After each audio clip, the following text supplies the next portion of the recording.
Hello friends, welcome to ಸೆವೆನಲಯ. Please like, share and subscribe.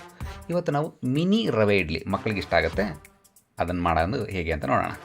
ಇದಕ್ಕೆ ಒಂದು ಪಾತ್ರೆಯಲ್ಲಿ ಎಣ್ಣೆ ಹಾಕ್ಕೊಂಡು ಸಾಸಿವೆ, ಜೀರಿಗೆ, ಕಡಲೆಬೇಳೆ, ಕರಿಬೇವು, ಈರುಳ್ಳಿ, ಕ್ಯಾರೆಟ್ ಎರ್ಜಿಟ್ಕೊಂಡಿರಬೇಕು.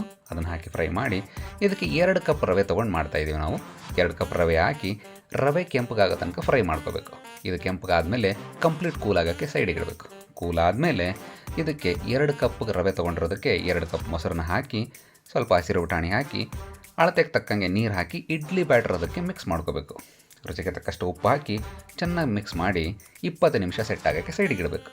ಇದಕ್ಕೆ ಕೊತ್ತಂಬರಿ ಹಾಕಿ ಮಿಕ್ಸ್ ಮಾಡಿ ಇಡ್ಲಿ ಪಾತ್ರೆಗೆ ಎಣ್ಣೆ ಅಥವಾ ತುಪ್ಪದಿಂದ ಗ್ರೀಸಿಂಗ್ ಮಾಡಿಕೊಂಡು ಇಡ್ಲಿ ಬ್ಯಾಟರ್ನ ಹಾಕಿ ಕುಕ್ಕರಲ್ಲಿ 15 ನಿಮಿಷ ಬೇಯಿಸೋಕ್ಕಿಟ್ರೆ ಯಮ್ಮಿ ಮಿನಿ ರವೆ ಇಡ್ಲಿ ರೆಡಿಯಾಗಿರುತ್ತೆ.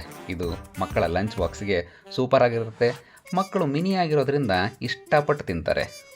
ಎಂಜಾಯ್ ಮಿನಿ ರವೆ ಇಡ್ಲಿ. Thank you.